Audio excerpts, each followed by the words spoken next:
قومی اسمبلی میں election act ترمیمی بل کثرت رائے سے منظور، اپوزیشن کا شدید احتجاج۔ قومی اسمبلی کا اجلاس اسپیکر ایاز صادق کی سربراہی میں ہوا، جس میں چیئرمین قائمہ کمیٹی برائے پارلیمانی امور نے انتخابات ایکٹ ترمیم بل پر کمیٹی کی رپورٹ پیش کر دی۔ اس دوران الیکشن ایکٹ ترمیمی بل منظوری کے لیے قومی اسمبلی میں پیش کیا گیا، جبکہ الیکشن ایکٹ ترمیمی بل زیر غور لانے کی تحریک بھی پیش کی گئی، جسے ایوان نے منظور کر لیا۔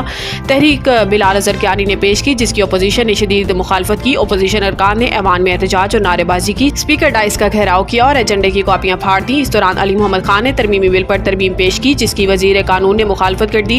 علی محمد خان نے کہا کہ سپریم کورٹ نے کہا ہے کہ پی ٹی آئی سیاسی جماعت تھی، ہے اور رہے گی۔ الیکشن کمیشن سے پوچھا کہ کیا 39 ارکان کے لیے ہی پی ٹی آئی حلال اور 41 کے لیے حرام ہے؟ ہم اس ترمیمی بل کو مسترد کرتے ہیں۔ قانون سازی ضرور کریں، لیکن یہ ملک کے مفاد میں ہونی چاہیے۔ اس قانون کی سازی کے خلاف عدالت جائیں گے۔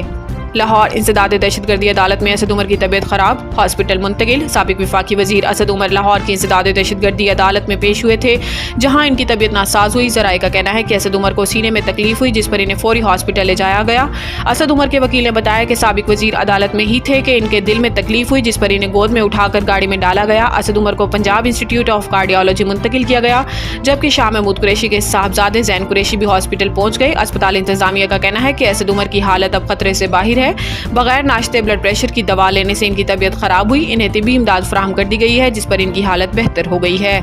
حسینہ واجد نے اپنے ہم وطنوں کو ہی اپنا مخالف بنا لیا، حافظ نعیم۔ سوشل میڈیا پر بنگلہ دیش کی صورتحال پر رد عمل دیتے ہوئے حافظ نعیم نے کہا کہ بنگلہ دیش میں 15 سالہ جبر کے دور اور بھارت نواز حکومت کا خاتمہ ہو گیا ہے۔ حسینہ واجد نے بنگلہ دیش پر بھارت کو مسلط کیا ہوا تھا، جو ہوا وہ تصور بھی نہیں تھا۔ انہوں نے کہا کہ حسینہ واجد طاقت کے زور پر حکمران تھی، انہوں نے اپنے ہم وطنوں کو اپنا مخالف بنا لیا۔ حسینہ واجد نے بھارت کی مدد سے عوام کو اور ان کی آواز دبا کر حکومت کی۔ ان کی فاشسٹ حکومت کا خاتمہ بنگلہ دیشی عوام کی قربانی اور جدوجہد کا نتیجہ ہے۔ امیر جماعت اسلامی کا کہنا تھا کہ دعا ہے کہ بنگلہ دیش کی عوام کی جدوجہد ملک میں استحکام کا سبب بنے۔ بنگلہ دیش میں خوشحالی اور حقیقی جمہوریت کی واپسی کے لیے بھی دعا گو ہے۔ یاد رہے کہ بنگلہ دیش میں ایک ماہ سے جاری پرتشدد مظاہروں اور ان میں سینکڑوں ہلاکتوں کے بعد بنگلہ دیشی وزیر اعظم شیخ حسینہ واجد استعفیٰ دے کر ملک سے فرار ہو گئی ہیں۔ پاکستان میں آبادی بڑھنے کا بم پھٹ چکا، اسے کنٹرول کرنا ہوگا۔